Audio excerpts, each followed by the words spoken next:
parece bien que ya vayamos empezando?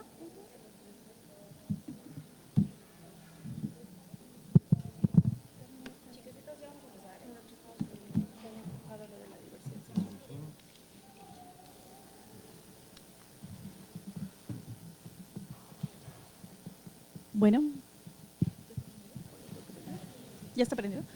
Hola, buenos días. Ya. Hola, buenos días. Mi nombre es Fabiola Vite, soy la coordinadora general del Centro de Derechos Humanos Ceferino Ladrillero. Agradecemos su participación, su presencia para este evento que es la presentación del informe que tiene la intención de hablar sobre la situación de derechos humanos en el Estado de México. En este informe abarcamos datos desde el 2018 a la fecha 2023. Bien, una vez que les he compartido esto, también quiero agradecer, por supuesto, al grupo organizador del diputado Max, que nos ha ayudado en estas gestiones para poder hacer la presentación en este recinto. Por supuesto, agradecer la participación del diputado mismo, Max Correa. Agradecer la participación y la presencia de la diputada Anaís Miriam Burgos, también de la diputada María del Carmen de la Rosa, así como del visitador general de atención a personas privadas de la libertad, el maestro Felipe Valdés, que es parte de la Comisión de Derechos Humanos del Estado de México. Nosotros somos una organización de defensa de derechos humanos en el Estado de México y tenemos el mandato de hacer acompañamientos desde la sociedad civil a los movimientos, comunidades, pueblos, grupos organizados en la defensa de los derechos humanos. De esta manera hemos caminado ya 11 años, caminando de la mano de los pueblos, caminando de la mano de las personas que solicitan nuestro acompañamiento. Y en este camino hemos venido recuperando algunos datos y algunas voces, testimonios y las memorias de quienes han vivido alguna violación a derechos humanos y sobre todo ensalzar que estas personas se han convertido posteriormente en personas defensoras de derechos humanos. Este informe es por ustedes, para ustedes y desde ustedes. Bien, ahora mismo también les quiero compartir que la necesidad de hacer este informe es poder evidenciar, poner énfasis, nombrar y visibilizar la situación en la que se encuentran los derechos humanos en el Estado de México. Consideramos que este informe debe ser tomado en cuenta y escuchado por tomadores de decisiones, por supuesto también por quienes nos representan en este Palacio Legislativo y que debe servirles como elementos para el análisis de la situación de derechos humanos. Tenemos la intención de aportarles datos duros sobre las cosas en las que tenemos que poner atención, lo que está quedando pendiente, lo que estamos dejando como deudas para las personas que vivimos y queremos vivir dignamente en el Estado de México. Es importante este informe porque retoma algunos de los datos duros que han salido de manera periodística, pero que no han tenido quizá o que han quedado en el olvido. Y la intención es traerlos nuevamente al presente para tomar acción sobre ello. Como saben, estamos prácticamente al término de una administración y tenemos que reflexionar qué es lo que dejó. ¿Qué es lo que dejó para saber qué es lo que tenemos que corregir, lo que tenemos que enmendar y dónde tenemos que poner los énfasis para los próximos años y para la próxima administración? Que sirva este informe como los datos que necesitamos para poner atención y que tenemos que desahogar, los datos que tenemos que ponerle atención y cómo los vamos a resolver. Proponemos desde acá una serie de pasos, pero primeramente compartirles los datos duros.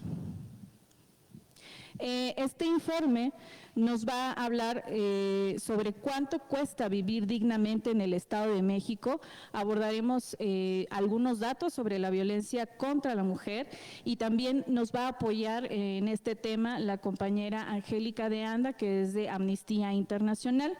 Hablaremos sobre algunos datos sobre las infancias, la desaparición de personas de defensoras de derechos humanos, ataques a periodistas, así como tomar algunos datos sobre la comunidad LGBTIQ+, que dicho sea de paso, nos acompañan nuestros compañeros Ricardo Torres y Mario Ernesto Montes de Oca, de Fuera del Closet, una organización que se dedica a visibilizar y defender, promover los derechos de la comunidad LGBTIQ+.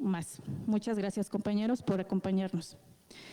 Asimismo, abordaremos algunos temas sobre pueblos indígenas y, por supuesto, personas privadas de la libertad.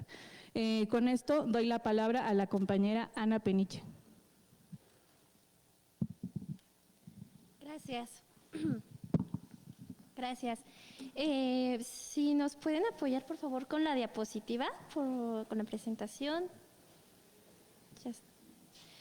Bueno, iniciamos con cuánto cuesta vivir dignamente en el Estado de México. Es la diapositiva 5-6, por favor. Esa, gracias. Bueno, de acuerdo con datos del Gobierno de México que se publicaron en el portal Data, la población económicamente activa alcanzó los 7.8 millones de personas, 41% son mujeres y 59% son hombres. El salario promedio mensual es de 4,120 pesos. Sin embargo, hay que tener en cuenta que este salario ingreso mensual se divide entre varios indicadores de gastos, entre los que tenemos educación superior. El costo aproximado es de 2,500 a 4,500 pesos, dependiendo de la carrera universitaria que se desee estudiar. En cuanto a salud, para que una persona pueda tener acceso a servicios de salud, se le debe destinar 1,857 pesos al mes. En cuanto a vivienda, la siguiente, por favor. En cuanto a vivienda, a nivel nacional, la renta puede variar de 4,000 a 6,000 pesos.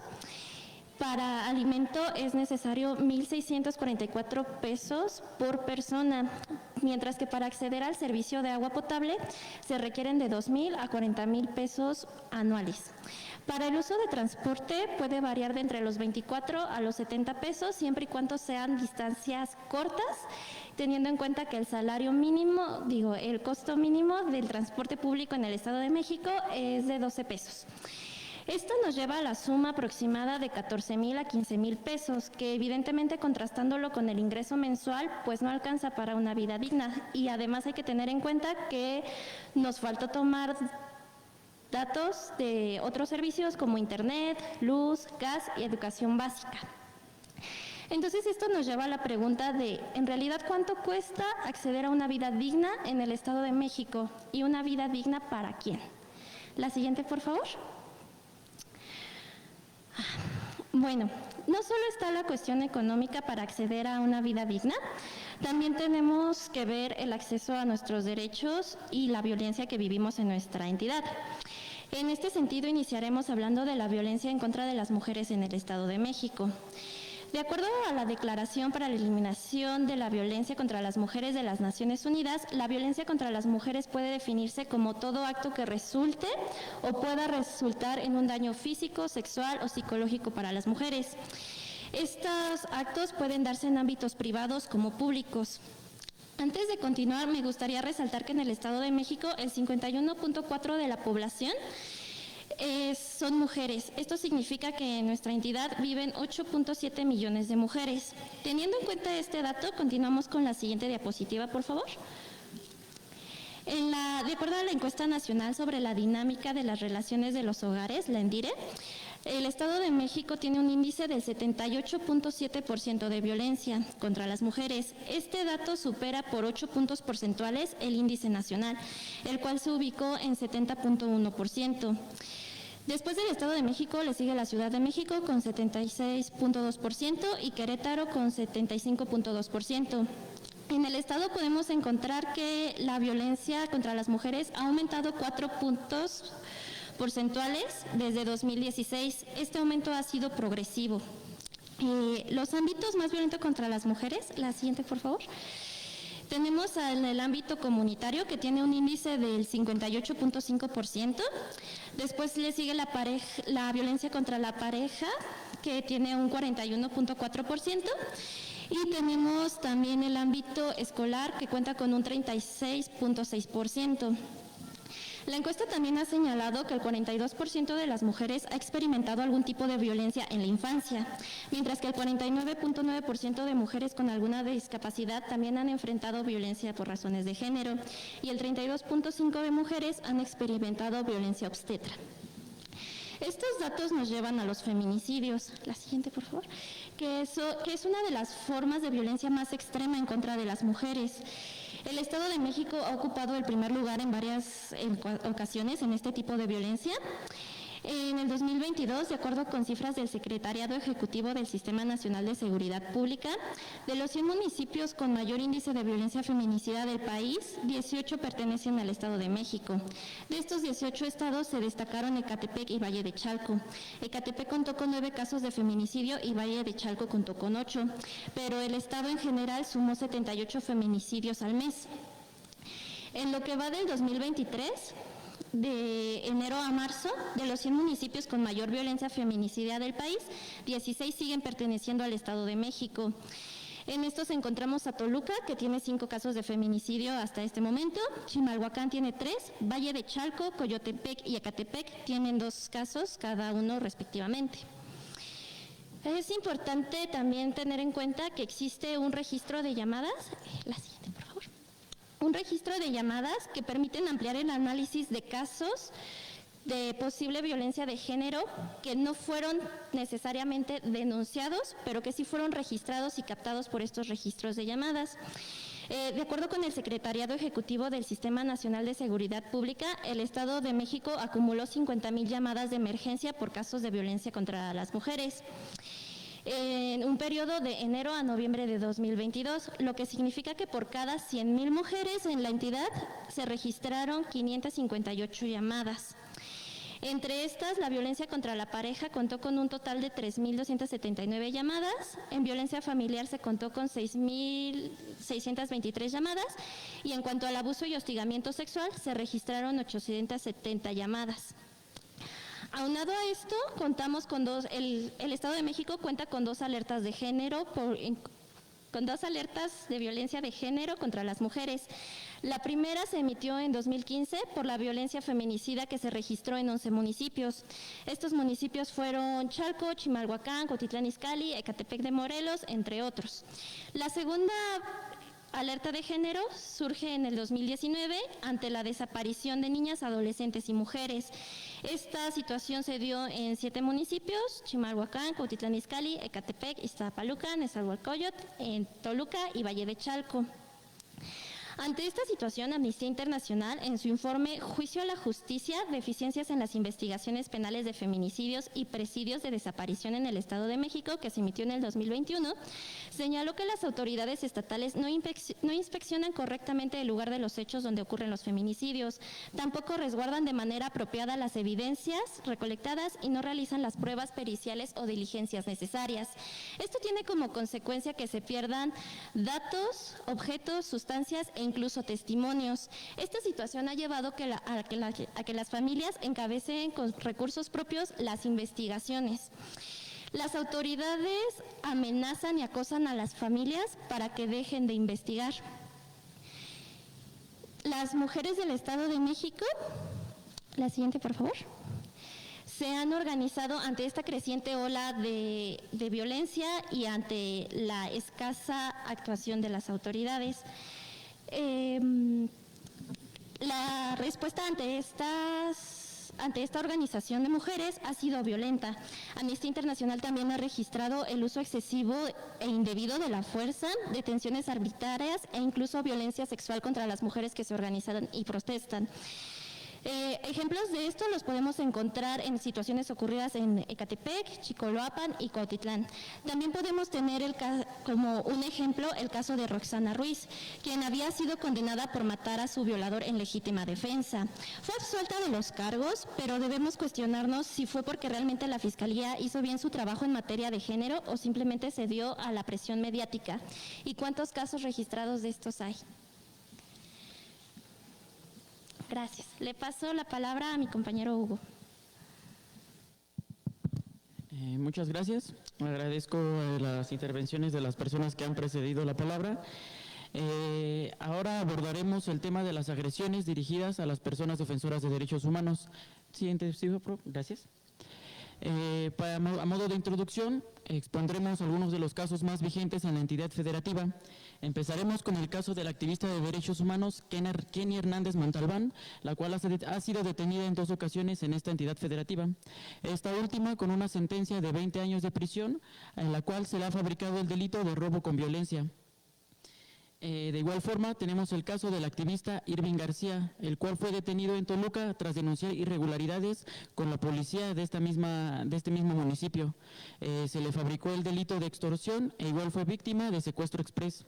Fue liberado bajo la medida cautelar del uso del brazalete electrónico. Siguiente diapositiva. De igual forma, tenemos el caso de Grisel Pérez. Ella fue una defensora y acompañante de mujeres víctimas de violencia, feminicidios, desapariciones y trata de personas.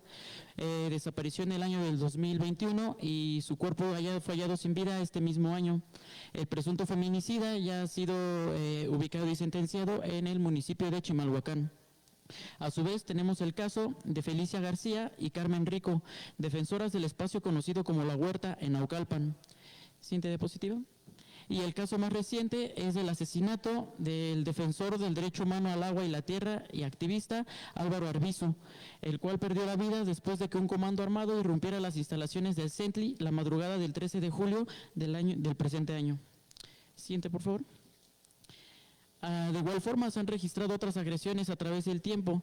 El Centro de Derechos Humanos Seferino Ladrillero, a través de sus acciones urgentes, ha señalado algunas de ellas. Tal es el caso del asesinato de Eulodia Lilia Díaz Ortiz y la detención arbitraria de Jacobo Solís Zenón, ambos integrantes del Consejo Indígena del Trueque. De igual forma, durante el 2019 al 2020 existieron amenazas con desalojo y privación de la libertad a defensores del medio ambiente y la vivienda digna en el predio conocido como La Pedrera en Atizapán de Zaragoza, al igual como amenazas y hostigamientos ministeriales a defensores ambientales en Metepec, como fue en el caso de Diana Bobadilla y Óscar Campara, defensores del Parque La Pilita. De igual forma, durante el 2020 y gran parte del 2021, defensores de la laguna de Axotlán en Cuautitlán Izcalli han enfrentado una contienda legal y política contra la empresa hotelera ex SADCB. Estos hostigamientos han continuado durante el año 2021. Siguiente diapositiva, por favor. Gracias. Durante el 2022, la criminalización y el hostigamiento continuaron, en esta ocasión contra gestoras culturales indígenas otomís, tal es el caso de Cecilia, Paula y Berenice Vargas González, al igual que al defensor Luis Ángel Ortiz Montoya, todas y todos integrantes de la Casa Leonilla en San Francisco Magú, Nicolás Romero. Al igual que la agresión al presidente del sistema de agua potable de Tecámac, Mateo Martínez Urbina, el cual fue agredido después de que un grupo irrumpiera en su consultorio en este mismo municipio. De igual forma, la privación de la libertad y detención arbitraria de la defensora de derechos humanos Leticia Cruz Hernández y Mauricio López Abundis, de igual forma en el municipio de Nicolás Romero. Para entender un poco cómo funciona la violencia ejercida contra las personas defensoras de derechos humanos, nos remitimos a un documento, un informe elaborado por el Comité Cerezo, en el cual investigan violaciones a las personas defensoras de derechos humanos de junio del 2021 a mayo del 2022. En este periodo estudiado se suscitaron 118 eventos violatorios a personas defensoras. En estos 118 eventos se afectaron a 48 personas defensoras y 3 familiares de estas. ¿Mediante a qué mecanismos fueron violentadas? Pues existieron 307 detenciones arbitrarias, 28 ejecuciones extrajudiciales, 19 desapariciones forzadas y estos eventos violatorios afectaron de manera directa a 38 comunidades y 39 organizaciones. En la presentación del informe de los acuerdos Escazú a inicios de este año, en su capítulo México, el titular del Mecanismo Nacional de Protección para Personas Defensoras de Derechos Humanos y Periodistas brindó datos acerca de qué cantidad de personas defensoras y periodistas están adscritas al mecanismo. Del 2012 a inicios de 2023 se tienen registradas 2.059 personas protegidas, de las cuales 1.099 son personas defensoras de derechos humanos.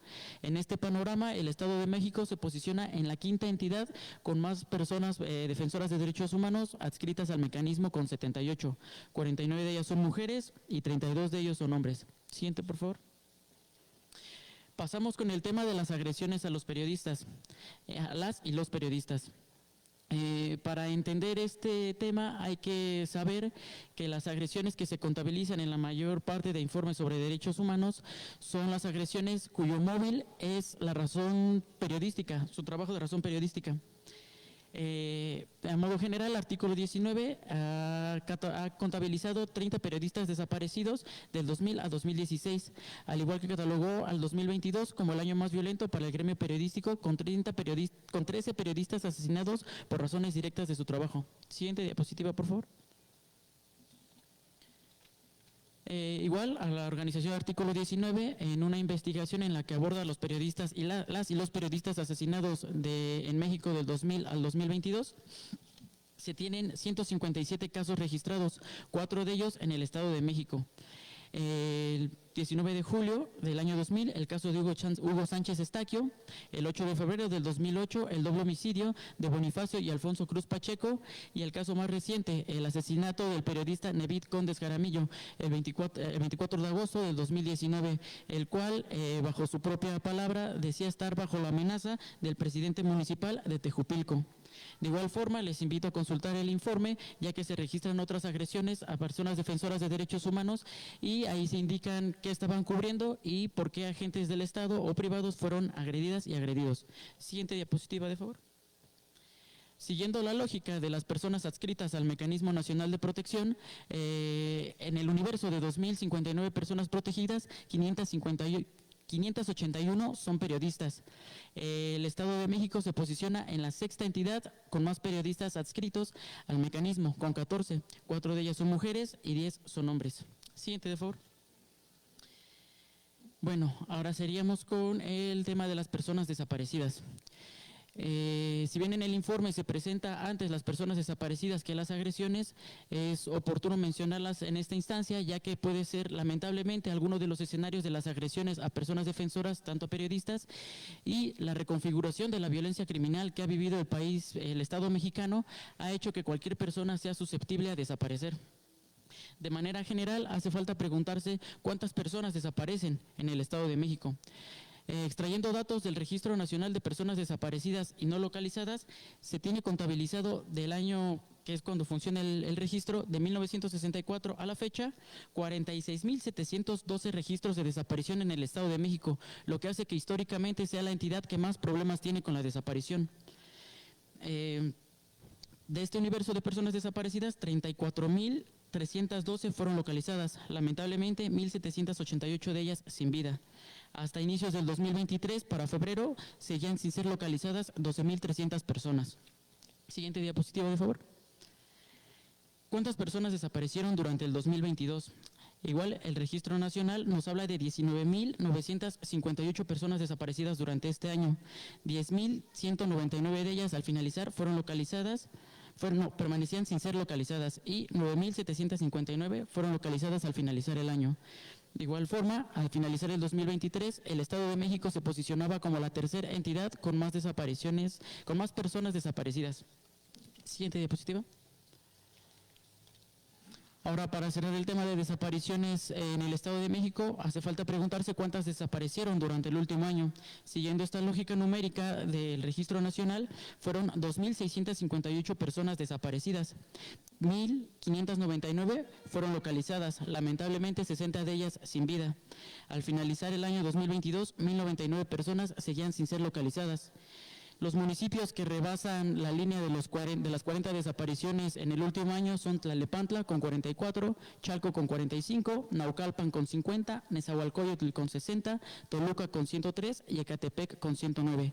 Y antes de cerrar esta intervención de las desapariciones y de las agresiones, si bien la mayor cantidad de los datos que se vertieron son esos cifras, hace falta recordar que pues no son cifras, son personas, y detrás de estas cifras hay familias y hay sufrimiento. Siguiente diapositiva, por favor. Ok. Esta parte de la investigación la realizó nuestra compañera Carla Galicia. Lamentablemente no nos pudo acompañar, sin embargo, les haremos la exposición de sus hallazgos. No, en esa misma. Desde el centro consideramos importante las infancias. Tan solo en el Estado de México, las infancias representan el 26% de la población total. Su acompañamiento a procesos de lucha es valioso. Sin embargo, el desarrollo de su vida puede verse afectado por graves violaciones, las cuales pueden ser… siguiente diapositiva, por favor. Una de ellas es el tema de la desaparición. De acuerdo con la Red por los Derechos de la Infancia en México y la Comisión Nacional de Búsqueda, del año 2015 hasta enero del 2022, se han registrado 3.664 casos, donde 2.399 son niñas y adolescentes y 1.263 son niños. Siguiente diapositiva, por favor. Otras violaciones que sufren las infancias es cuando quedan huérfanas por el feminicidio de una familiar. En el Estado de México del año 2018 al 2000 fueron al menos 395 niñas y niños mexiquenses que atraviesan el yugo de esta situación.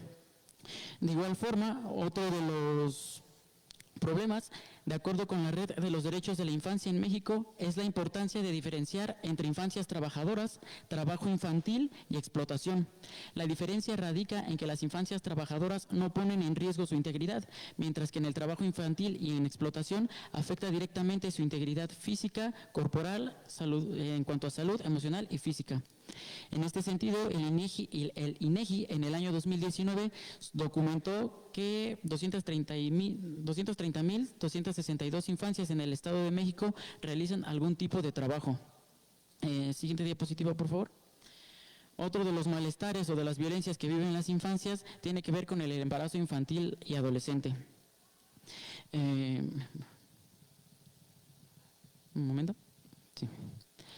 Hablar de este tema significa de la carencia en cuanto a la educación sexual integral. Durante el año 2000, el INEGI contabilizó 9.893 casos en el Estado de México, de los cuales 315 fueron niñas de entre 10 y 14 años de edad.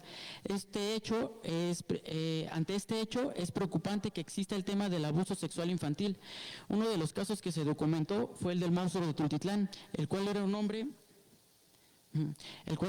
que sometía y aterrorizaba a niñas de 4 y 5 años en el jardín de niños Carlos Pellicer en Tultitlán. No nos alegra hablar de las infancias desde las violaciones que se cometen en su contra. Sin embargo, no podemos seguir siendo ajenos a esta realidad que se vive en el Estado de México. Por eso nos cuestionamos, ¿vida digna para quién? Siguiente diapositiva, por favor. También rescatamos algunos datos de la comunidad LGBTTIQ+ en el Estado de México, la cual también es una lucha digna de admirar. En el Estado de México son 489.594 personas que se autoidentifican como LGBTI+. Han logrado importantes luchas como la Ley de Identidad de Género, el matrimonio igualitario, así como promovido y construido albergues, por ejemplo, el de las casas de las muñecas terizas. Siguiente diapositiva, por favor. Sin embargo, siguen enfrentando graves violaciones, como lo son la homofobia, lesfobia, bifobia o transfobia. La organización Fuera de Closet, a inicios de este año, realizó un análisis de protección de las personas LGBTTIQ+ en los bandos municipales del Estado de México, donde señalaron que de 125 bandos municipales, 116 contemplan infracciones vinculadas a las faltas a la moral y o buenas costumbres, lo que significa un alto nivel de discriminación institucionalizada que avala sanciones hacia las personas simplemente por no ser heterosexuales, cisgénero o no cumplir con las expectativas dentro del sistema binario sexo-género. Y para finalizar, otro gravísimo problema son los transfeminicidios. Es muy doloroso que en el Estado de México, a pesar de ser la segunda entidad con mayor número de transfeminicidios, este delito todavía no se ha tipificado. Tan solo en el 2022 ocurrieron 7 de estos eventos. Y esto nos hace volver a la pregunta, ¿vida digna para quién? Cedería de nueva cuenta la palabra a mi compañera Ana. Ahora vamos a hablar de otro grave problema, que son las violaciones que se cometen en contra de los pueblos indígenas. Y es que resulta indignante que en la actual administración de 2017 a 2003 solo se les haya contemplado en programas que son sociales, pero son inoperantes. Por ejemplo, el programa de Familias Fuertes, Vivienda Indígena Digna, solo ofreció 7 apoyos en el año 2021, cuando en el Estado de México existen 400,000 personas indígenas. También hay que mencionar que que los pueblos indígenas son reconocidos como pioneros en las luchas sociales, en la lucha por el territorio, el agua y la vida. Sin embargo, también es uno de los grupos más vulnerados. Se violentan sus derechos humanos y esta violación de derechos humanos puede ir desde la criminalización, la desaparición, la privación de la libertad hasta el asesinato. Por eso hoy con mucho dolor, la siguiente por favor, mencionamos con mucho dolor, pero en honor a la memoria, mencionamos a Eleudia Lilia Díaz Ortiz y Benito Peralta. Eleudia Lilia Díaz Ortiz fue una mujer indígena, integrante del Consejo Indígena del Trueque, asesinada por su labor de defensa del territorio en Santiago Tianguistengo. Benito Peralta fue un hombre nahua, líder de San Jerónimo Amanalco Texcoco, quien lideró la comunidad en contra del huachicoleo. Sin embargo, fue asesinado por este mismo grupo huachicolero y la Fiscalía o el gobierno no han dado datos sobre su caso. Antes de terminar con nuestras reflexiones sobre el informe, nos gustaría recordar que fuera de este recinto se ejerce el derecho a la libre protesta social. Mujeres familiares de injustamente presos llevan resistiendo 77 días en un plantón, encerradas en una celda simbólica para exigir libertad y solicitar al gobernador Alfredo del Mazo un diálogo directo. Nos preocupa que durante la protesta se han recibido amenazas de desalojo. Estas amenazas vulneran el derecho a la libertad de expresión y a la libertad a la protesta social de los colectivos Haz Valer Mi Libertad, Juntos por la Libertad y Hazme Valer.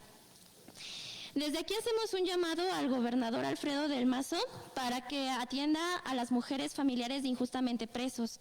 Asimismo, invitamos a la nueva gobernadora Delfina Gómez a abrir espacios de diálogo con los colectivos Haz Valer Mi Libertad, Juntos por la Libertad y Hazme Valer.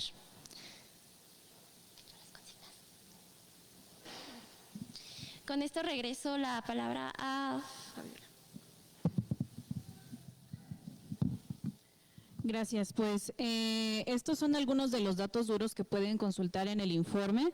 El informe, en los trípticos que les dimos, viene atrás un código QR donde ustedes pueden dirigirse hacia la liga. Para quienes nos siguen en transmisión en vivo o desde las demás redes del Centro de Derechos Humanos Ceferino Ladrillero, estarían apareciendo el informe para que lo puedan consultar y puedan revisar algunos de estos datos.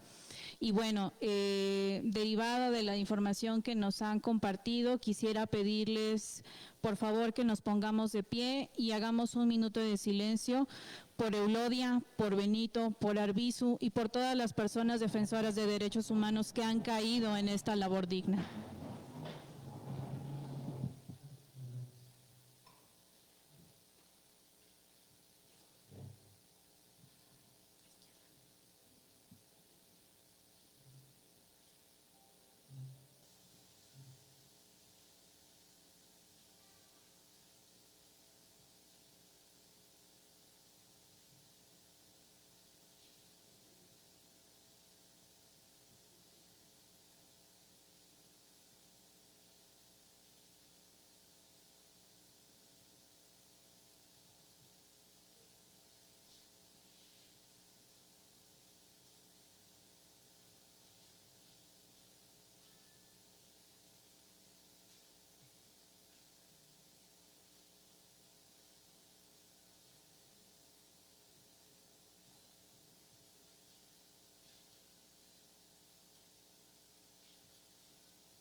Gracias.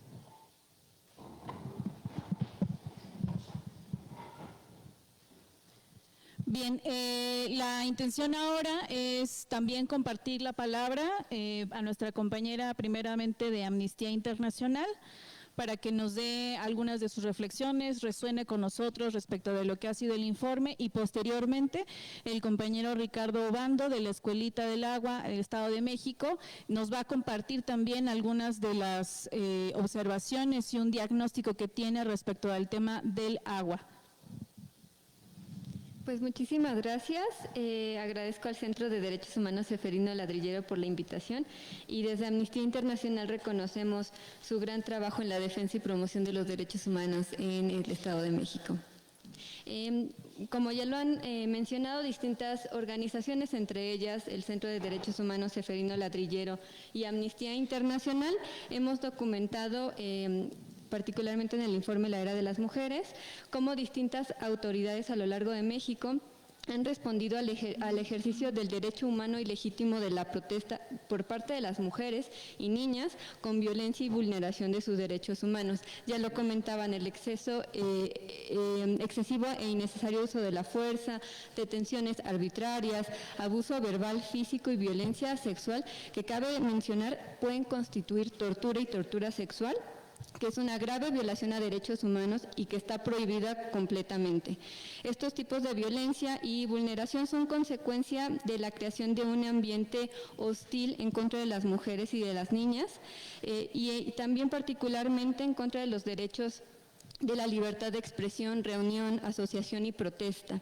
Y cabe mencionar que este ambiente se gesta debido a la estigmatización por parte de las autoridades, pero también por varios medios de comunicación, el cual se basa y se refuerza justo en todas estas concepciones tradicionales que tenemos y que son asignados por la sociedad a las mujeres, ¿no? Desde las cuales se escandaliza porque salimos a las calles a exigir nuestros derechos.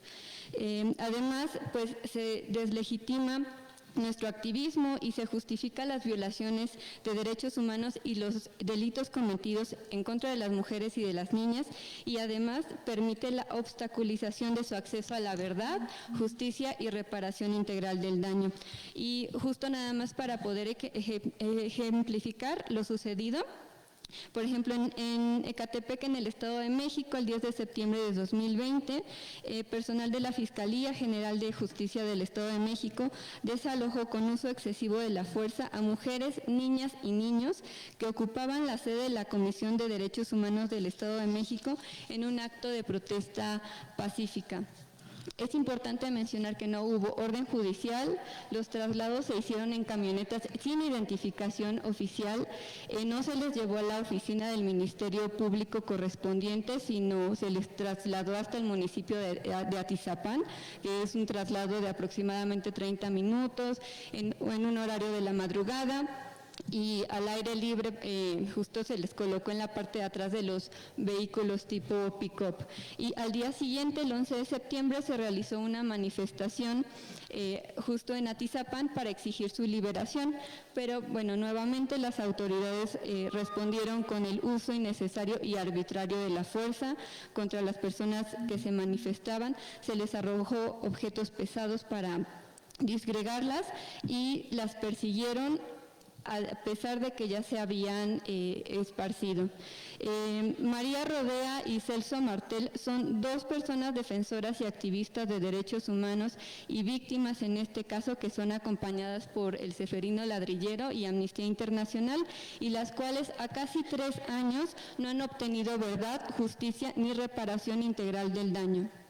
Y en este sentido, pues hacemos un llamado a la Fiscalía General de Justicia del Estado de México, a la Comisión de Derechos Humanos del Estado de México, a la Comisión Estatal de Atención a Víctimas del Estado de México, a garantizar el acceso a la verdad, a la justicia y a la reparación integral del daño de María Rodea y Celso Martel, y que también se garantice su seguridad e integridad personal por los actos de acoso, hostigamiento y violencia que están sufriendo por su labor de defensa de derechos humanos. Es importante destacar que es importante que tanto en el acceso a la verdad, justicia y reparación integral, las víctimas siempre estén en el centro, estén acompañadas en todo el proceso, porque son ellas quienes son las indicadas de decidir qué medidas las reparan efectivamente. Y bueno, por último, aprovechamos la asistencia de los diputados para hacerles un llamado a revisar la legislación relativa a las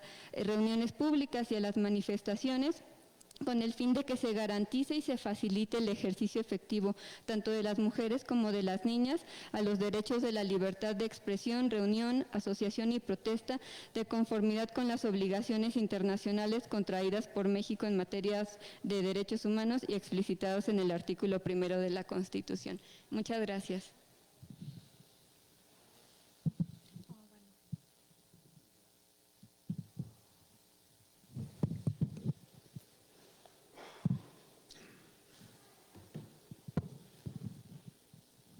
¿Ya puedo iniciar? Pues buenas tardes a todas y a todos.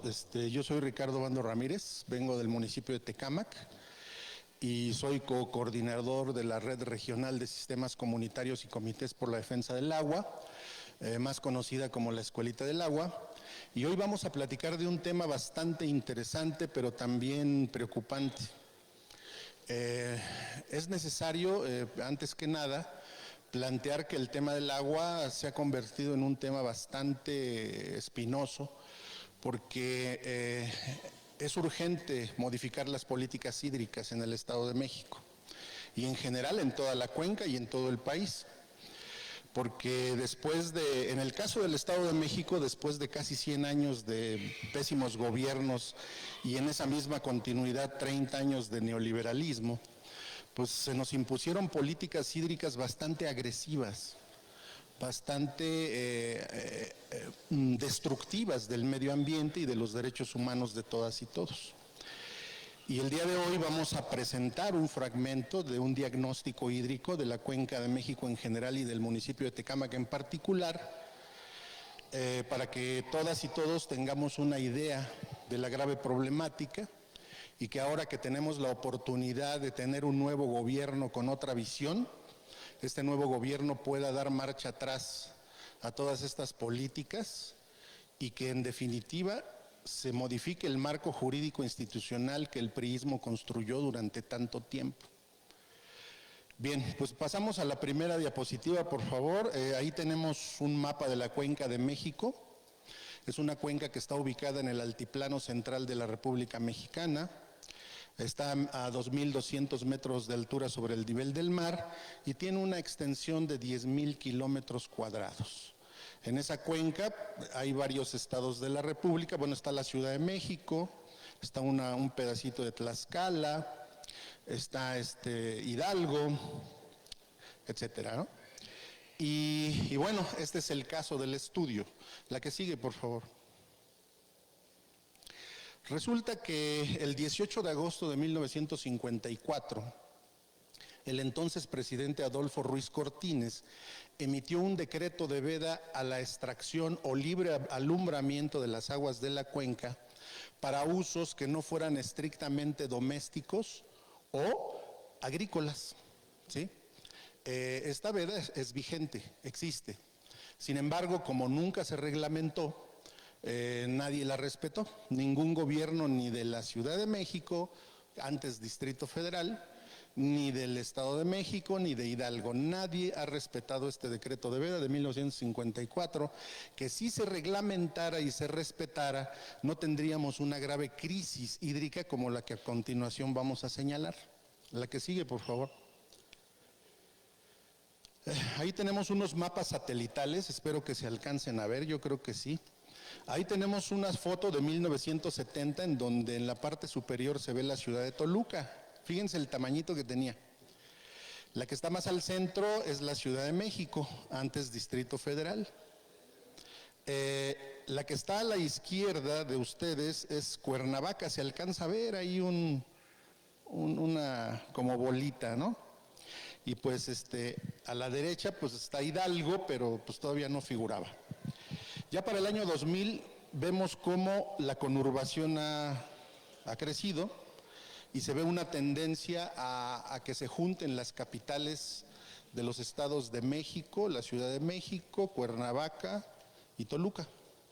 Es un proceso de conurbación bastante fuerte, bastante agresiva, que pues se detonó a mediados de los años 50 del siglo XX, ¿no? Con las políticas de urbanización y de industrialización que se aplicaron en el país a partir del gobierno alemanista. La que sigue, por favor.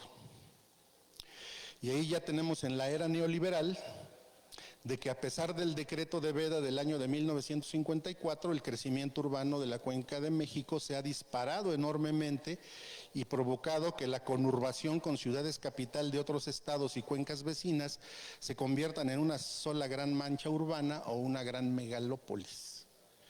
¿Sí? ¿Y esto cómo ha impactado pues el medio ambiente, los acuíferos subterráneos y todo eso? Pues los ha impactado de una manera brutal y terrible, porque resulta que en los 4 principales acuíferos de la Cuenca de México, que es la que vimos al inicio de esta exposición, pues presentan grados de sobreexplotación bastante fuertes. De hecho, hoy nada más vamos a presentar un caso, el caso del acuífero Cuautitlán Pachuca, que es el acuífero de donde se surte el municipio de donde yo vengo, de Tecámac. La compañera Fabiola Vite, quien es coordinadora del Centro de Derechos Humanos Seferino Ladrillero, tiene en su poder el diagnóstico completo, por si quieren enterarse de la situación de los demás acuíferos. Y pueden, si alguna persona o algún periodista está interesado en conocer el diagnóstico completo, se lo puede pedir a la compañera Fabiola. Bien, entonces aquí tenemos ya un, digamos, balance hídrico, cuya fuente es la Conagua. Este balance hídrico se hizo en el 2016 y se llamó Proyectos de Abastecimiento de Agua Potable y Saneamiento del Valle de México, y espero que se alcance a ver. Ahí esa es toda la cuenca, tenemos los acuíferos que la componen, y tenemos en verde, por ejemplo, el acuífero Cuautitlán Pachuca, cuya recarga alcanzo a ver que es de 6.4 contra una extracción de 15.3 millones de metros cúbicos anuales. Y si se dan cuenta, en los demás acuíferos, en el Chalco-Amecameca, en el Texcoco, en el Ciudad de México, es parecido, pues. O sea, la recarga en relación a la extracción es enorme. Es decir, que de estos acuíferos se está extrayendo más agua que la que naturalmente se recarga. Y esto es muy grave, porque digamos que en la Cuenca de México ya casi no tenemos fuentes superficiales de agua, ¿no? No tenemos ríos, la laguna de Zumpango ya se secó, existen ahí en Xochimilco algunas donde pasan las trajineras y etcétera, ¿no? Pero básicamente lo que fue la Cuenca de México al inicio de la colonia, cuando fue la conquista en 1519, pues ya básicamente ya no existe nada, ¿no? Y se depende más que nada de los acuíferos subterráneos. Y esta es la situación que guardan los acuíferos subterráneos de la Cuenca de México. Y podemos hablar también del acuífero Toluca, ¿eh? El acuífero Toluca también presenta gravísimos niveles de sobreexplotación, debido a las mismas políticas que ahorita vamos a analizar. Pero ese es otro cuento. La que sigue, por favor. Aquí tenemos un estudio de disponibilidad de aguas subterráneas elaborado por la Conagua en el año 2002, ¿sí? Estos estudios se publican regularmente en el Diario Oficial de la Federación cada 3 años, porque así lo mandata la Ley de Aguas Nacionales aún vigente. Y fíjense lo que dice este informe, ¿no?, de los estudios de disponibilidad de aguas subterráneas. La que sigue, por favor. Tenemos que en ese año había un déficit, hablando en números redondos, de 40.493.762 metros cúbicos anuales de agua. Es decir, esta cantidad de agua era la que se extraía en el 2002, pero que ya no se volvía a recargar en el acuífero. Y el Texcoco y el Chalco-Amecameca tienen cifras parecidas, ¿sí? Y fíjense lo que dice el informe de la Conagua, dice, la cifra indica que no existe volumen disponible para nuevas concesiones en la unidad hidrogeológica denominada Acuífero Cuautitlán Pachuca, Estado de México e Hidalgo. Es decir, que la Conagua sabe que ya no debe de haber más concesiones. Sin embargo, se ha estado sobreconcesionando los proyectos inmobiliarios de los que vamos a hablar, los proyectos de parques industriales, de corredores industriales, que nos han asolado por más de 20 años. Pero quiero que guarden bien en su memoria la cifra.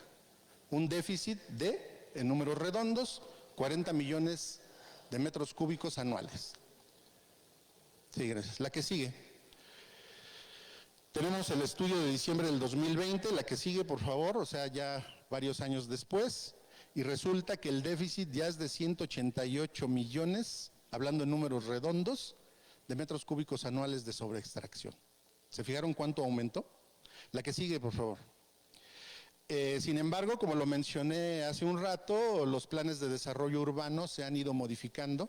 Este es el plan de desarrollo urbano de Tecámac del 2003 que nos catalogó como municipio dormitorio, la que sigue. Pero después hubo una modificación en el 2007 en donde le pusieron un nombre bien bonito, un eufemismo, Ciudades Bicentenario, pero era exactamente lo mismo. La que sigue. Tenemos aquí un convenio de coordinación por el que se crea la Comisión Ambiental para la Megalópolis, donde participa el gobierno del Estado de México, el gobierno de la Ciudad de México, el gobierno de Hidalgo, de Tlaxcala, de Puebla y de Morelos, en donde acuerdan que en la zona centro del país va a haber una gran megalópolis de más de 50 millones de habitantes. Y nosotros nos preguntamos, ¿y con qué agua? La que sigue. Ahí tenemos otro proyecto que nos ha impactado fuertemente, que es el aeropuerto llamado AIFA, en donde nosotros fuimos opositores a ese proyecto porque aplaudimos la cancelación de Texcoco, pero no estuvimos de acuerdo en que nos los mandaran 20 kilómetros más al norte, en una cuenca sobreexplotada, donde hay y sigue habiendo proyectos de urbanización salvaje y de instalación arbitraria de corredores industriales. Y ahí nos dice, eso está basado en un documento oficial, que es el Programa Territorial Operativo de la Zona Norte del Valle de México, donde hablan de trasvases. Reconocen que ya no va a haber suficiente agua y están planeando traer trasvases de otros lugares. La que sigue, por favor. Ahí tenemos la ficha A.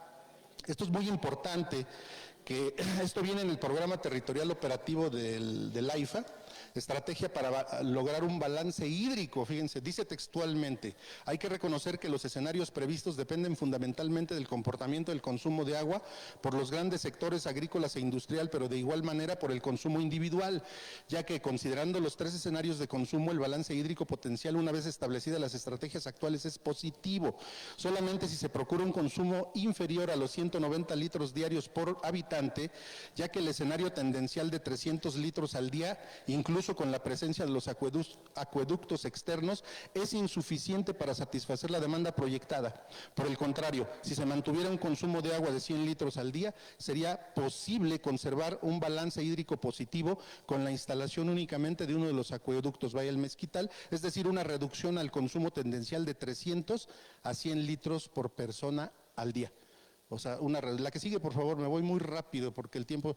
Esa es una ficha técnica de la Conagua, de la cantidad de agua que extrae la Peñafiel, que es una embotelladora que se impuso en el municipio de Tecámac en el 2017, cuya extracción es de 777,600 metros cúbicos anuales en un acuífero sobreexplotado. La que sigue, por favor.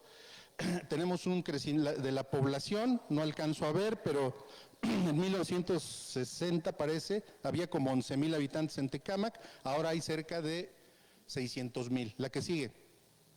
Y aquí tenemos unos mapas, cartográficos que elaboramos con la ayuda de los compañeros de la ONG que se llama Geocomunes.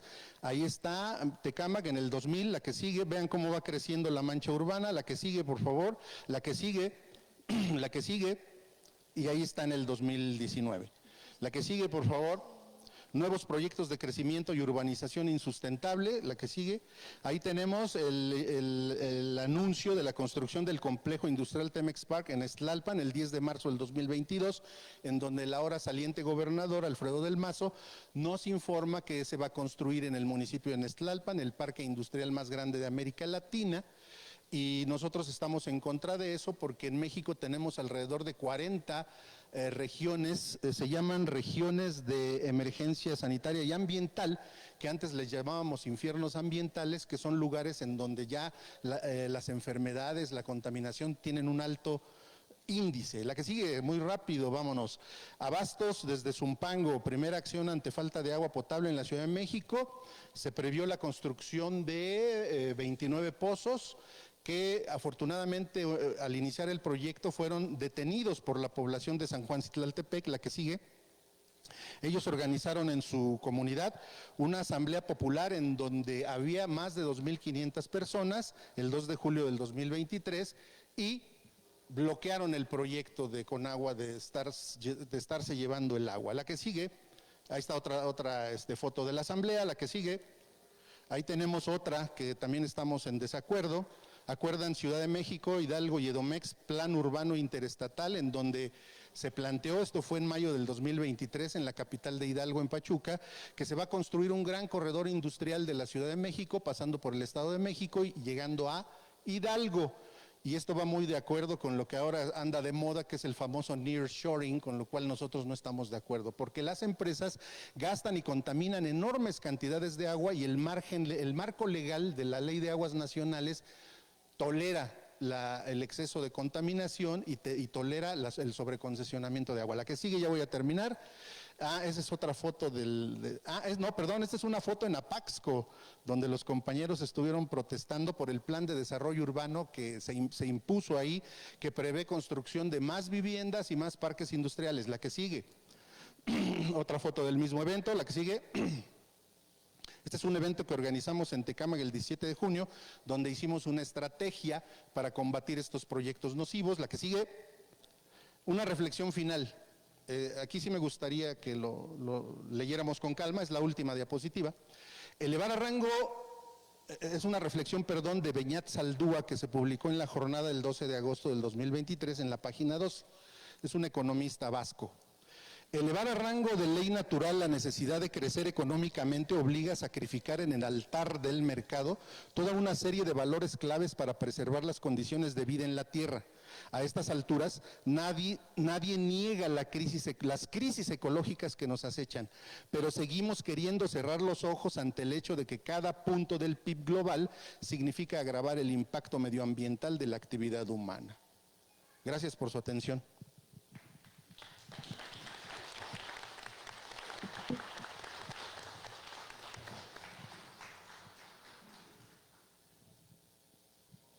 Bien, sí. Bueno, ahora solamente voy a retomar algunas ideas que sirvan para reflexión también de el diputado que nos acompañan hoy en torno a lo que se ha dicho del informe. Primeramente, es muy importante preguntarnos qué pasó con el seguimiento a todas las llamadas de auxilio de una mujer que seguramente estaba encerrada en la pandemia con su agresor. ¿Qué pasó? ¿Cuál fue el seguimiento que se le dio? Tenemos una deuda pendiente por saber cuál ha sido el seguimiento y cuáles han sido las políticas públicas que se han implementado a raíz de esto. No es sorpresa para nadie, se evidenció totalmente que en la pandemia muchas mujeres vivieron un infierno. Entonces, es importante que se nos explique y se nos diga con transparencia qué ha sido, cuáles han sido las políticas públicas que se han seguido para darle atención a las mujeres que han sido víctimas de violencia de género en su domicilio. También es importante pensar que todas las violaciones a derechos humanos finalmente están relacionadas con discriminación, pobreza, raza, género y en algunas ocasiones portación de rostro. ¿Por qué? Porque estás muy moreno, te ves raro, te ves extraño. Entonces, pensándolo así, tenemos que pensar también que esta es una serie de eventos que se van encadenando uno con otro. Una mujer que no encuentra apoyo en su familia, en su red de apoyo, lo que hace que es salir a organizarse. ¿Y qué pasa cuando una mujer se organiza con otras mujeres y organiza una colectiva? Sucede lo que pasó en Chimalhuacán, en Chicoloapan, en Cuautitlán, en Ecatepec. Esas cosas a las que hace el llamado justamente la compañera de Amnistía Internacional en revisar cuál es el uso de la fuerza pública en el Estado de México. Y vale la pena traer a la memoria que hace algunos años hubo un intento, que afortunadamente no funcionó, de regular el uso de la fuerza pública, que decía que un policía podía de manera inexplicable determinar ilegal una protesta y que en ese caso podía hacer uso de la fuerza pública utilizando armas de fuego, así de claro.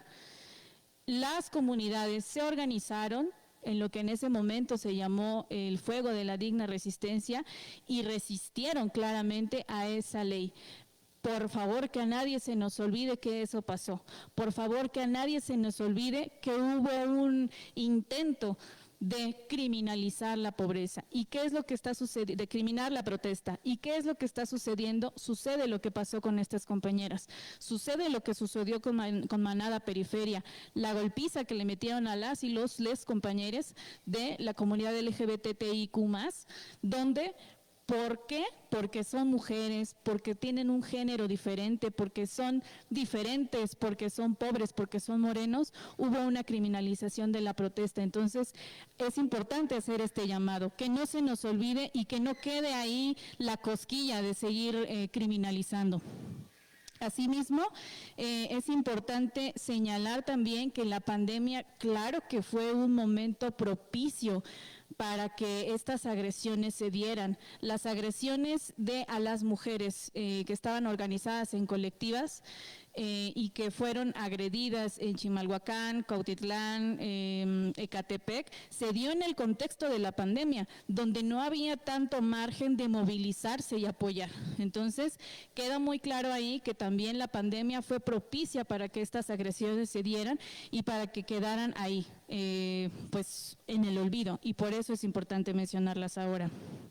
Es inaceptable que haya miles y miles de personas desaparecidas. Es inaceptable que seamos la entidad número 1 en personas desaparecidas. También lo que nos comparte el compañero Ricardo Obando, sin duda es un llamado importante a la siguiente administración. ¿Por qué? La siguiente administración, una vez entrando, tendrá 6 meses para presentar cuál va a ser su programa de ordenamiento ecológico territorial. Y ahí es un llamado a todas las autoridades, a los diputados, para que puedan observar.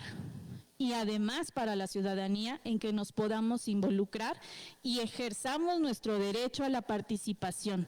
Tenemos derecho a participar de cada situación que se nos ocurra, y en este que va a ser el programa de ordenamiento ecológico será necesario que tomemos también acción y que participemos y propongamos. Este espacio ha sido un espacio que nos ha dado voz y, como lo ha compartido el compañero Obando, ya ha dado luces de cuáles son las problemáticas, dónde está el estrés hídrico, dónde está justamente dónde está el problema y la situación crítica en torno al agua. Entonces, es momento de poner acción, de observar dónde deben de ir cada uno de los proyectos y que ya no puede haber más concesiones, desarrollos en una cuenca que está estresada hídricamente. También es un llamado para que los planes municipales de desarrollo urbano que se estén aceptando, se estén publicando, deben de ir armonizados con algo bien básico: el derecho humano al acceso al agua, su disponibilidad, su accesibilidad y su asequibilidad. En ese sentido, ahora doy la palabra al diputado Max Correa. Sí, muchas gracias. Muchas gracias, amigas, amigos, compañeras, compañeros. Bienvenidas y bienvenidos aquí a la Casa del Pueblo. Quiero saludarles en representación también de nuestro coordinador del Grupo Parlamentario de Morena, el diputado Maurilio Hernández, y darles la bienvenida de parte de las diputadas y diputados que integramos el Grupo Parlamentario del Movimiento Regeneración Nacional. Y Bueno, pues es muy importante este informe que hoy se presenta en materia de situación de los derechos humanos en el Estado de México, que abarca un análisis, un estudio de prácticamente el sexenio que termina el 15 de septiembre de este año. Sin lugar a dudas, por los datos, por lo que nos revela el informe, vivimos en una situación de crisis en materia de derechos humanos en el Estado de México. Y esta situación se expresa desde las personas privadas de la libertad injustamente hasta la desaparición de mujeres, de jóvenes, de personas en nuestra entidad, la violencia hacia niñas y niños y adolescentes, a la comunidad LGBT, TTIQ y más, y recientemente el asesinato lamentable de protectores de la naturaleza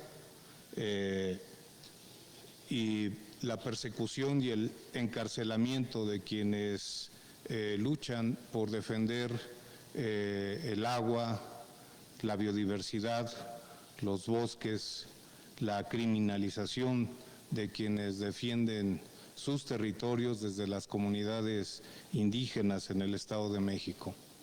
Quiero hacer también, desde luego, al mismo tiempo, un reconocimiento al Centro de Derechos Humanos Ceferino Ladrillero, a quienes lo integran, por la labor tan importante que realizan en torno a la defensa de los derechos humanos en nuestro Estado de México y que hacen visible toda esta situación de crisis en esta materia que hemos padecido en nuestra entidad. Al mismo tiempo, quiero también hacer un gran reconocimiento a las familias, a las madres, a las hermanas, a los hijos de las personas privadas de su libertad injustamente y que han denunciado esta situación y que han buscado con dignidad el diálogo con el Poder Ejecutivo, con el Poder Judicial y desde luego también con el Poder Legislativo. Lamentamos que hasta el momento no se haya podido establecer en los términos más adecuados ese diálogo y ese acercamiento con el gobernador Alfredo del Mazo Maza. Y desde aquí, desde el Poder Legislativo, quiero respetuosamente hacerle un llamado al gobernador Alfredo del Mazo Maza para que en los últimos días de gestión que le quedan de su gobierno pueda abrir el diálogo con los familiares, las madres, las hijas, las hermanas de las personas privadas de la libertad que llevan ya varias decenas de días esperando esa oportunidad. Con la participación del colectivo Ceferino Ladrillero, en un ejercicio de parlamento abierto, pudimos construir, junto con otros colectivos, personalidades, con la participación de la Fiscalía, del Poder Judicial, del propio Poder Ejecutivo y todos los grupos parlamentarios, una ley de amnistía que ha dado resultados en materia de delitos que no son de alto impacto y llegamos, creo ya, a casi 3,000 personas liberadas. Sin lugar a dudas, así fuese una sola persona liberada gracias a un instrumento de esta naturaleza, pensamos que sería y se trataría de una ley que está dando un resultado. Pero todavía nos hacen falta más compañeras y compañeros.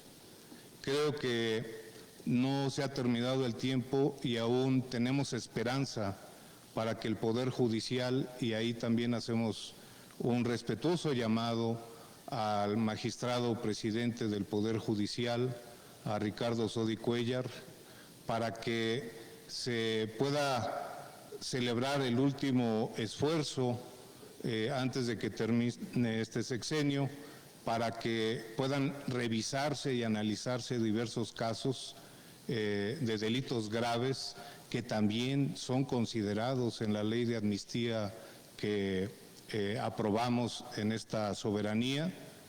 Y en su caso, reitero, pienso que el gobernador Alfredo del Mazo todavía podría estar a tiempo de hacer un acto de justicia aplicando la ley del indulto que está vigente en nuestro estado y aplicar un indulto necesario para algunas de las personas privadas de su libertad que se han estado manifestando, como decía, recientemente. Quisiera también, en respeto a la dignidad de ustedes, compañeras, hacerles un respetuoso llamado para que, sin arriar banderas, podamos encontrar las maneras, las formas para que ese diálogo se pueda sostener y que se pueda obtener el mejor resultado. Ustedes, la verdad es que son admirables. Merecen todo nuestro reconocimiento y respeto y nuestra solidaridad. Y yo espero que nuestro grupo parlamentario pueda en próximos días también coadyuvar en lo que esté a nuestro alcance para que el diálogo pues se abra y podamos encontrar los resultados que esperamos de justicia, porque se ha acreditado que hay personas injustamente presas, que se ha criminalizado la pobreza en el Estado de México y este informe da cuenta de ello. Y apelamos a que el próximo gobierno que encabezará la maestra Delfina Gómez Álvarez, sobre el cual tenemos una gran esperanza y expectativa, pues pueda también establecer en la conducta de su gobierno, de sus servidores públicos, y abrazar incluso algunos de los recientes tratados internacionales como el Acuerdo de Escazú, para que tengamos acceso a la justicia, quienes tenemos un compromiso de defensa de la naturaleza, del medio, y que luchamos por un medio ambiente sano para todas y para todos, el acceso a la justicia, el acceso a la información y el acceso a la participación en todas las decisiones de esta envergadura. Pues es cuanto yo puedo decir, comentarios sobre este informe. Muchas gracias, compañeras y compañeros.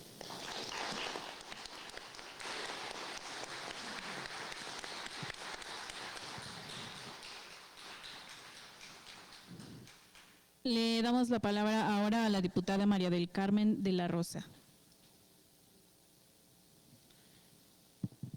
Muy buen día. Yo quiero agradecer primeramente que ustedes nos den estos espacios y siempre estén dispuestos y dispuestas a llevar el diálogo, también a visibilizar todas y cada una de las problemáticas que, como bien ya había dicho uno de nuestros compañeros aquí, nos deja un gobierno neoliberal que antepuesto diversos intereses, aún muy por encima de los intereses colectivos que todos y todas tenemos. Quiero decir que en lo personal he sido aliada y defensora de derechos de hace un tiempo y he hecho el acompañamiento también de muchas familias y de muchas personas. Cabe hacer la reflexión que aunque se han tenido avances importantes en las leyes, se han tenido de alguna manera la necesidad de irlas reformando para que se encuentren adecuadas a la necesidad social, siguen haciendo falta muchas cosas, y entre las primeras que yo podría decir es la voluntad, la sensibilidad y la empatía de todas y cada una de las autoridades y poderes que se ven inmiscuidos en generar un bienestar social. Y quiero traer también aquí a este espacio y la reflexión. Hace poco tuvimos de manera muy cercana uno de los casos que también fue muy escuchado en el municipio de Chicoloapan, de la muerte violenta y feminicidio de nuestra amiga y profesora, la maestra Jessica Medina Galindo, quien le fue arrebatada la vida de manera violenta y que a la fecha pues seguimos sin obtener justicia. Vamos a seguir luchando, igual que con todos ustedes, para obtenerla, y que de la experiencia pudimos ver que aún falta que muchos servidores públicos tengan la capacitación, tengan la sensibilidad para atender a las víctimas indirectas, a las familias. Entonces, para mí es importante que sigamos visibilizando esto, porque si no hay esa voluntad, difícilmente vamos a lograr avanzar. Y sobre todo obtener la justicia, la dignidad, la reparación del daño que cualquier persona se merece. Además de ello, sí, efectivamente los números que nos dan en este informe son alarmantes. Yo podría decir que aún así nos dijeran que una persona está desaparecida, o una persona, o una de las mujeres fue víctima de algún delito de violencia, aún así valdría la pena seguir luchando para que esto mejore en nuestras comunidades. Cabe hacer la reflexión también de qué ha generado todo este tipo de violencia, que definitivamente tenemos que seguir trabajando desde la educación, desde la cultura. Y yo creo que se han generado un sinfín de comentarios respecto a la nueva educación mexicana, y es porque aún no se visibiliza que todo esto debe de hablarse, no solamente en las familias, sino en las escuelas, y hacer que nuestros hijos y nuestras hijas se vuelvan críticos, pero también se acabe con todos y cada uno de los factores que yo bien mencionado aquí, principalmente la discriminación, y otro de los factores que por los cuales se ha pugnado es que todos y todas tengamos derecho a tener una vida digna, un bienestar social, y que haya una mejor distribución de la riqueza. Porque si bien es cierto, también las personas que ahorita se encuentran en un centro también son víctimas de este sistema. de este sistema que ha sido injusto y no ha sido parejo para todos y todas. Entonces, sí hay que seguir reflexionando, hay que seguir avanzando en las leyes de parte de esta legislatura y del grupo parlamentario de Morena. Este año logramos avanzar en la modificación de varias leyes, entre ellas la ley de acceso a las mujeres, de las mujeres a una vida libre de violencia en conjunto con la ONU Mujeres, donde se modificaron un sinfín de leyes. La iniciativa se llama Spotlight. Y quiero también decirles que no podría haber iniciativa si no tiene un presupuesto.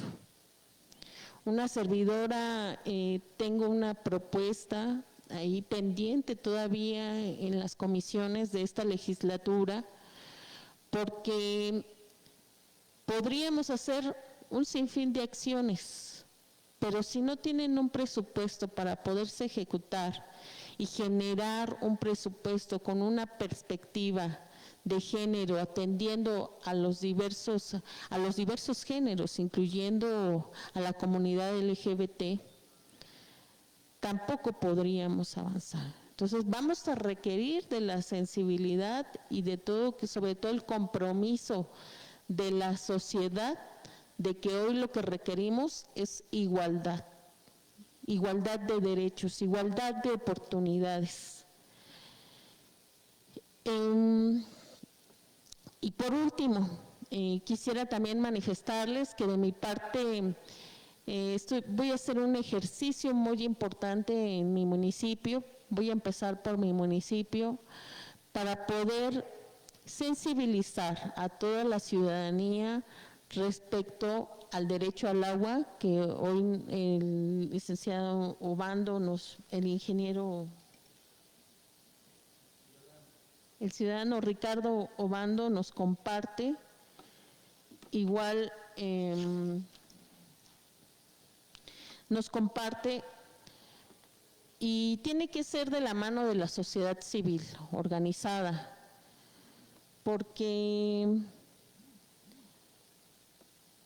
para que podamos garantizar que el derecho al agua, necesitamos dejar a un lado también la idea de que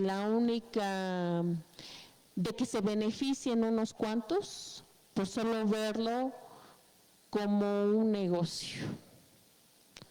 Entonces, para mí sí es importante que vayamos cambiando esta idea, sensibilizar a la ciudadanía, sensibilizar también a todos los que son de purificadoras de agua, sensibilizar a los servidores públicos municipales, que no solamente es el de llevar dinero a las arcas municipales, sino es el cómo todos y todas garantizamos este derecho, y que debemos de cuidar muchas cosas para que podamos garantizarle un futuro a nuestros jóvenes, a nuestros niños y a nuestras niñas. Esos son algunos de los temas que yo quisiera reflexionar. Sé que hay muchos que ustedes tocaron aquí, incluyendo también a la comunidad. Yo sé que hay pendientes en ese tema, también en el poder avanzar. Si bien es cierto, ya avanzamos en el poder garantizar que dos personas puedan unir sus vidas a través del matrimonio igualitario, creo que aún faltan más cosas.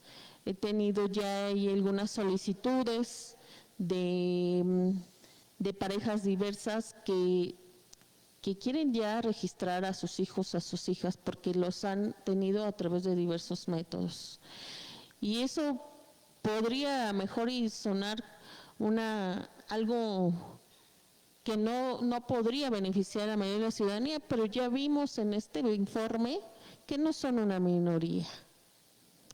Hoy son por lo menos 500,000 personas en el Estado de México quienes se autoidentifican de la diversidad. Entonces, de mi parte, pues voy a poner todo mi empeño y a su vez todo el estudio y apoyar a la ciudadanía en cuanto a sus causas, y esta Casa del Pueblo está abierta para todos y todas ustedes cuando así se requiera. Es cuanto. Gracias. Gracias.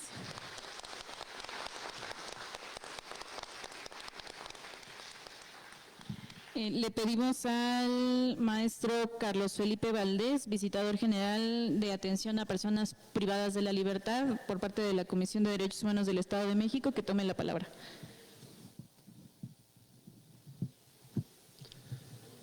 Muchas gracias.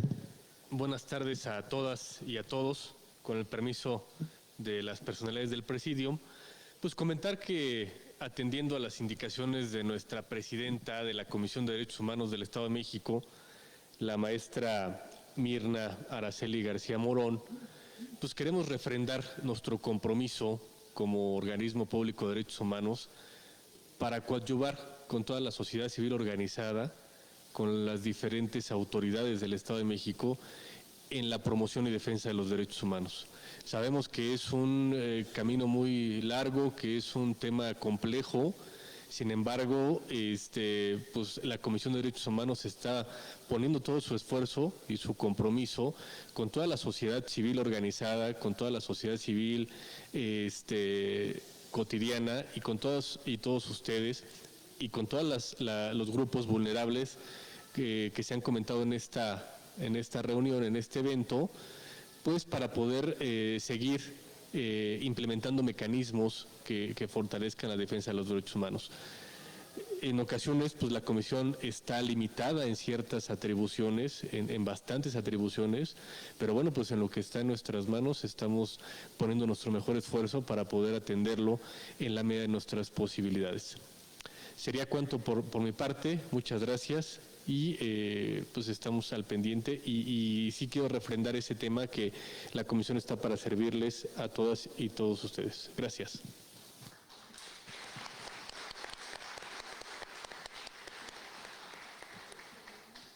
¿Le podemos pasar el micrófono a los compañeros? Sí. Tenemos también pensada la participación de uno de nuestros compañeros de Fuera del Closet.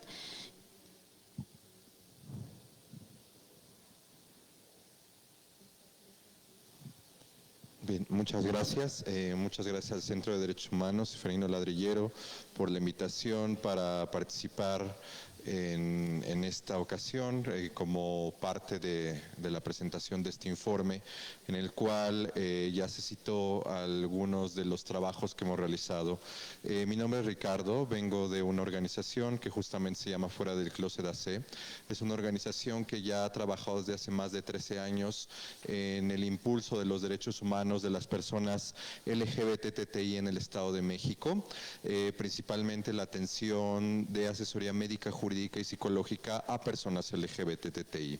También compartirles que somos la única organización en el Estado de México que se ha encargado justamente de realizar la documentación estadística de casos, porque sabemos quienes trabajamos en derechos humanos que finalmente sin la estadística no se puede realizar política pública, porque no es lo mismo llegar con una autoridad y decir, pues a mis compañeras y compañeros les han violentado, a decir, pues yo tengo más de 100 casos de discriminación en un año que han llegado directamente a mi organización civil, ¿no? Lo cual nos hace un panorama específico y en atención a diferentes problemáticas y necesidades. Desde Fuera del Closet AC, agradecemos por supuesto el esfuerzo y el trabajo de las organizaciones en el Estado de México, una entidad bastante compleja en materia de derechos humanos, donde pues no hace falta mirar más allá. Vemos manifestaciones, protestas de una entidad que lamentablemente ha sido rebasada en cuestiones de violaciones a derechos humanos, y la población LGBTI+ no es una excepción. Para ello les comparto rápidamente.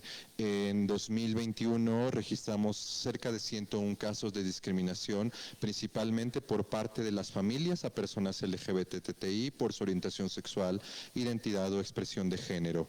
En el año pasado, en nuestro informe anterior, fueron cerca de 88 casos, y en lo que va de este año llevamos 58 casos, principalmente violaciones por parte del servicio público, de las instituciones, y por otra parte en el tema de lo laboral, porque así como vemos en el caso del agua, pareciese que las empresas son estos entes que no tienen algún tipo de sanción alguna y se han escapado de la autoridad y se han escapado del brazo del gobierno y del brazo del castigo y del brazo de la justicia.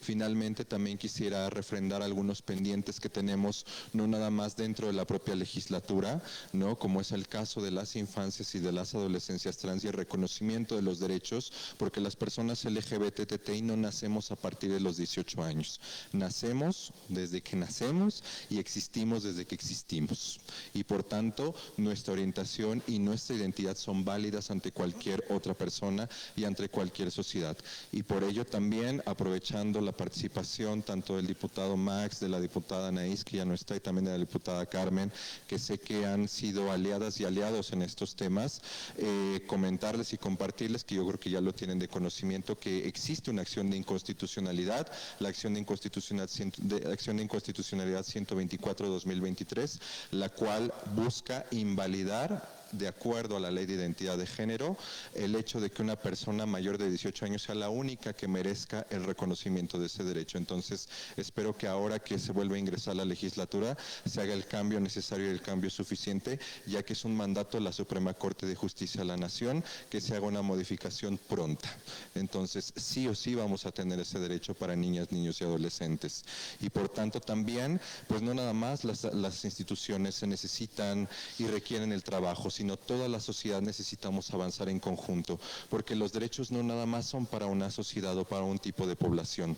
Si una persona tiene sus derechos, todas las personas podemos avanzar en ese sentido. Entonces, esta es una forma de exhortar y apelar a que las personas LGBTI también atravesamos por situaciones de precariedad. Las personas que más son asesinadas, las personas que más son violentadas, son aquellas que viven en la periferia, son aquellas que viven en condiciones de pobreza extrema, son aquellas que lamentablemente siguen estando racializadas o viven con algún tipo de discapacidad. El matrimonio sí fue una de nuestras demandas principales como colectivos, pero no nos quedamos ahí, porque los derechos son para todas las personas y los derechos son una obligación que el Estado debe de garantizarnos. Asimismo también, aprovechando el tema del presupuesto, necesitamos un presupuesto, como ya lo comentó la diputada Carmen, en que necesitamos destinar y destacar todo el tema del dinero finalmente para un presupuesto dirigido a temas de derechos humanos, y las poblaciones tanto racializadas, de discapacidad, adultos mayores y LGBTI no estamos exentos de ello. Necesitamos seguir trabajando de la mano con todas las organizaciones y con todas las instituciones, y esperando que en esta nueva administración podamos tener las puertas abiertas para poder seguir avanzando todas y todos dentro de esta entidad, que finalmente merecemos vivir con dignidad, porque para eso son los derechos humanos, para que tengamos dignidad todas las personas sin ningún tipo de excepción. Muchísimas gracias.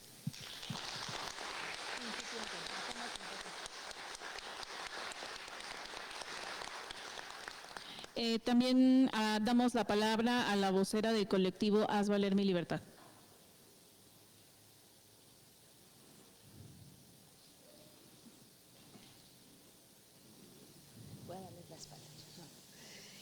Bueno, pues primero que nada, más bien agradecerle, diputado Max, por siempre ser esa mano amiga que necesitamos quienes somos ignorados y pisoteados, por quienes dicen defender los derechos humanos y por quienes deberían de atender el clamor de justicia de estas madres, hermanas, esposas, hijas de los presos inocentes.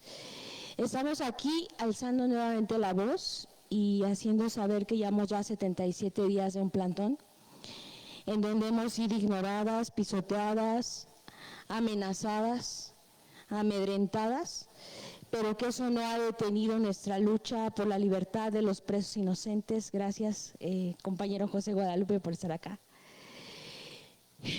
Nos han intentado amenazar, diciéndonos que si no nos movemos de ahí, pues no saben lo que nos va a pasar. Que no culpemos al gobierno del Estado de México, que no culpemos a nadie más que a nosotras mismas de estar ahí. Estamos ahí por un acto de dignidad y un acto de resistencia y un acto de querer justicia.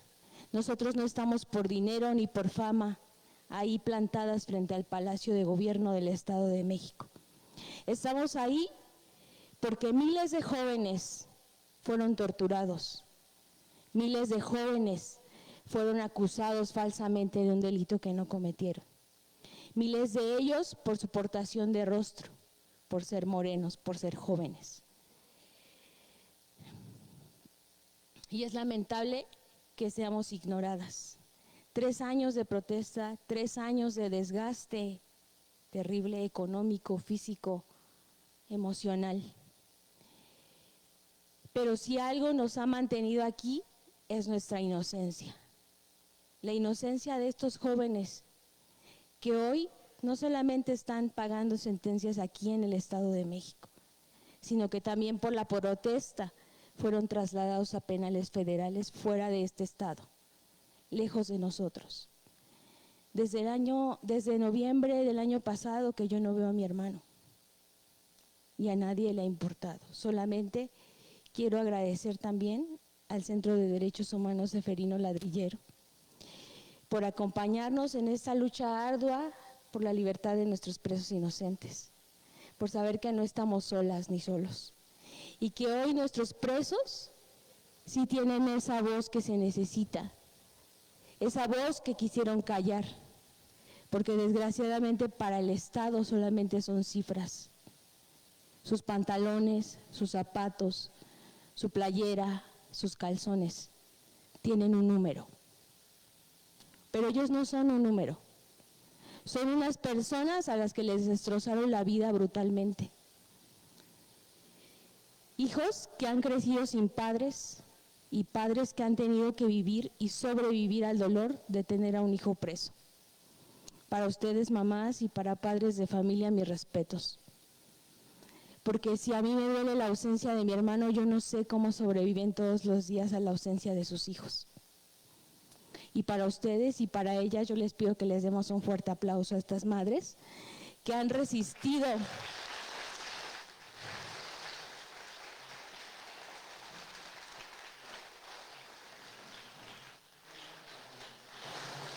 Gracias.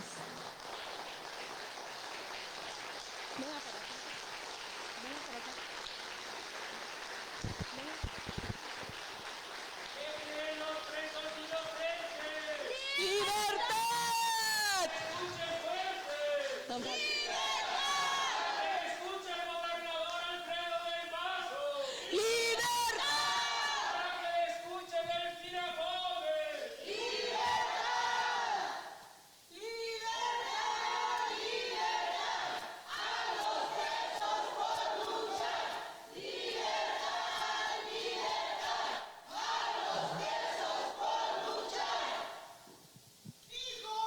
Escucha, tu madre está en la lucha. Hijo, escucha, tu madre está en la lucha. Señor, señora, no se libérete, encarcelan a inocentes en la cara de la gente.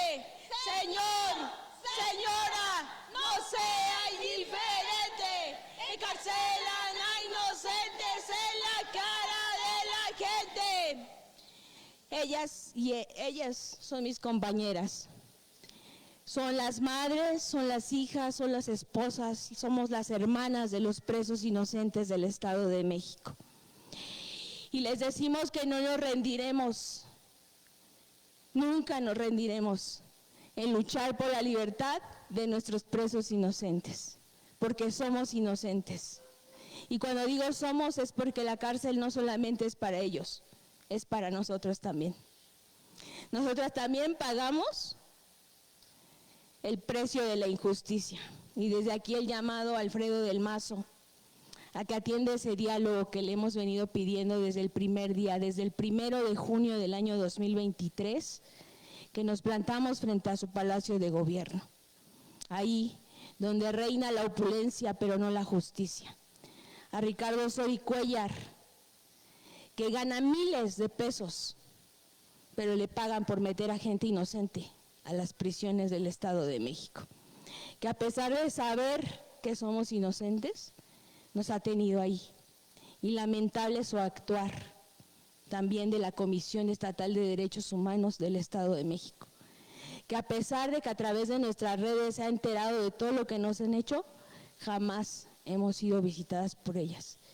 Agradecemos a la ONU-DH México por haber atendido el llamado, por haber venido a escuchar nuestra voz y saber que en el Estado de México se pisotean y se violentan los derechos humanos del Estado de México.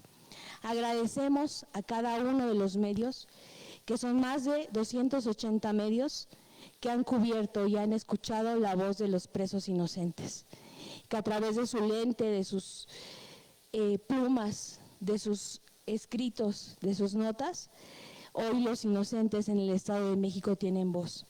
Para ellos, muchas gracias. Diputado Max, muchísimas gracias por todo. Fabi, al Centro de Derechos Humanos Seferino Ladrillero, nuestro más eterno agradecimiento y gracias por existir. Porque si ustedes no estuvieran acá, seguramente seríamos esas cifras de las mujeres que han matado. Muchas gracias a todos por escucharnos.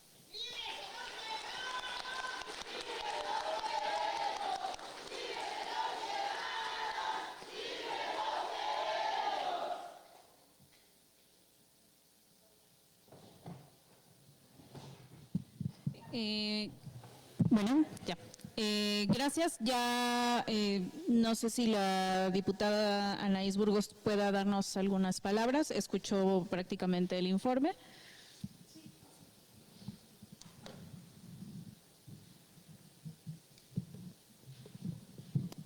Pues primero agradecer la invitación al diputado Max, a todos ustedes, a todas ustedes que comparten con nosotros, quienes estamos a cargo del trabajo legislativo, nos comparten pues todo lo que han vivido, todas sus experiencias y cómo es que a partir de estas experiencias nosotros tenemos que hacer nuestro trabajo. Me retiré tantito, vengo de la Comisión de Asuntos Indígenas y hablaban aquí de un tema muy importante, ¿no? De cómo es que han sido violentados nuestros pueblos originarios, nuestros indígenas. Y hoy se hace una propuesta de que se integren nuevas comunidades, 131 comunidades. Vinieron los funcionarios del CEDIPEM y les preguntaba cómo es que a partir de este decreto que se hizo en el 2013, podemos ver que se garantiza los derechos humanos de nuestros pueblos originarios, de estas personas, hombres y mujeres, que dedican su vida por defender su tierra, su cultura, sus tradiciones. ¿Cuáles son realmente esos beneficios que la política pública hace? ¿Y cómo es que ese trabajo que se dio en la legislatura ha tenido un beneficio directo?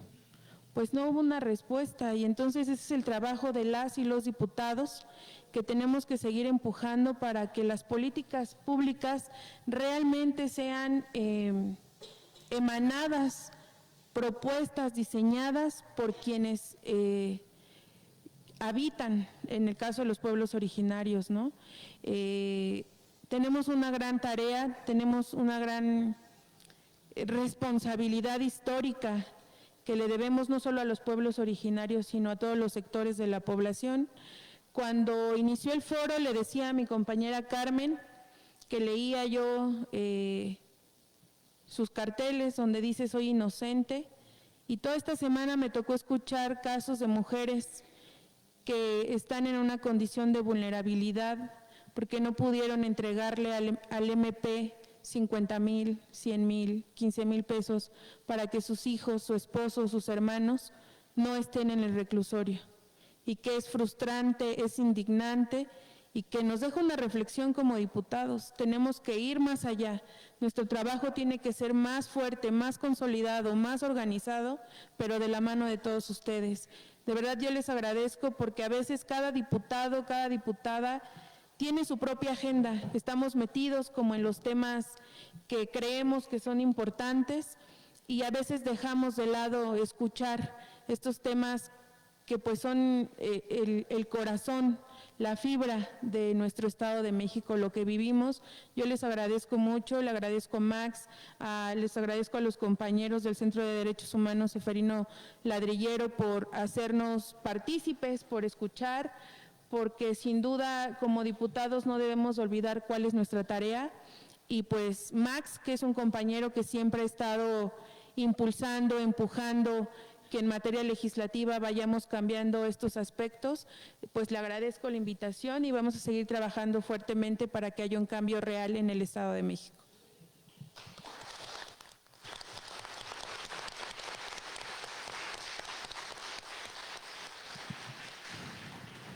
Bueno, en conclusión, ¿qué nos llevamos? ¿Cómo está la situación de derechos humanos en el Estado de México? Es una situación alarmante. Claramente es una situación alarmante. Tenemos regiones en emergencia sanitaria ambiental, gente que está muriendo porque está en una zona tan contaminada que no hay condiciones de vida. Tenemos una deuda con personas defensoras de derechos humanos. Sus nombres no se nos deben olvidar. Grisel Pérez, Benito Peralta, Lilia Eulodia y por supuesto Álvaro Arbizu. No se nos deben olvidar sus nombres, ni ahora ni nunca, porque no es uno, no son dos, no son tres, los que sean. No debe de haber una sola persona defensora de derechos humanos, ni privada de la libertad, ni desaparecida, ni asesinada. Tenemos mucho que hacer en evitar la criminalización de la protesta, la criminalización de la pobreza. Tenemos un llamado importante como ciudadanía a ejercer nuestro derecho a la participación ciudadana. Y por supuesto que ahí nuestra diputada Anaís Burgos es una de las grandes aliadas para el tema de la participación ciudadana. Tenemos un llamado importante desde las comunidades indígenas al respeto a la libre autodeterminación de los pueblos. Tenemos que pensar que cada megaproyecto, cada proyecto, cada concesión que se dé, que se emita, tiene que ser pensada en clave de derechos humanos, en clave de género, en clave de pueblos indígenas. Tenemos que hacer énfasis en que no podemos permitir más la discriminación. Y bueno, ¿qué nos llevamos? Nos llevamos esperanza y expectativa. Esas fueron algunas de las palabras que se dijeron en esta mesa.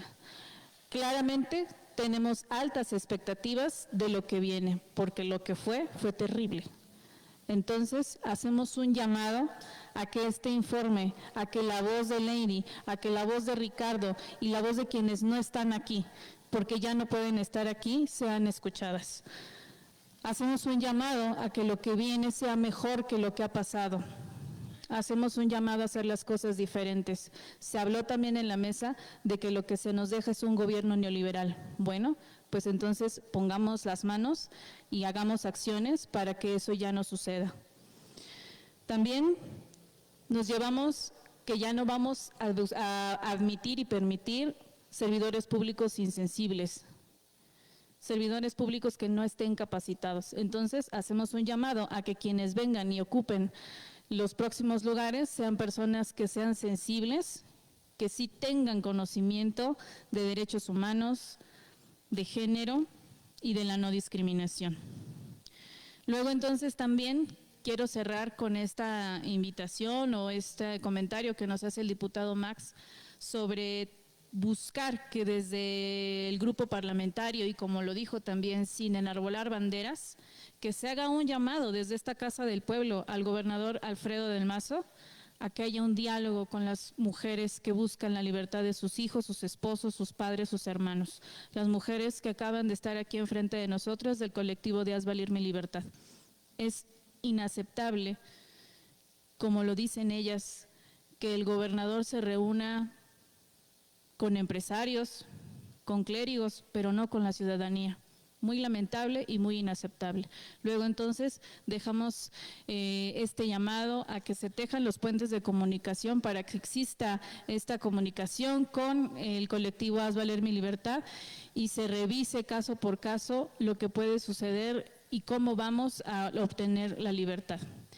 De esta manera, damos por concluido nuestro evento, presentación del informe sobre la situación de derechos humanos, agradeciéndole a todas, todos, a los diputados, al diputado, a las diputadas y al maestro de la CODEM por haber participado, también por supuesto a las compañeras de Amnistía Internacional por ser grandes aliadas y a la Escuelita del Agua que está siempre en lucha. Muchas gracias.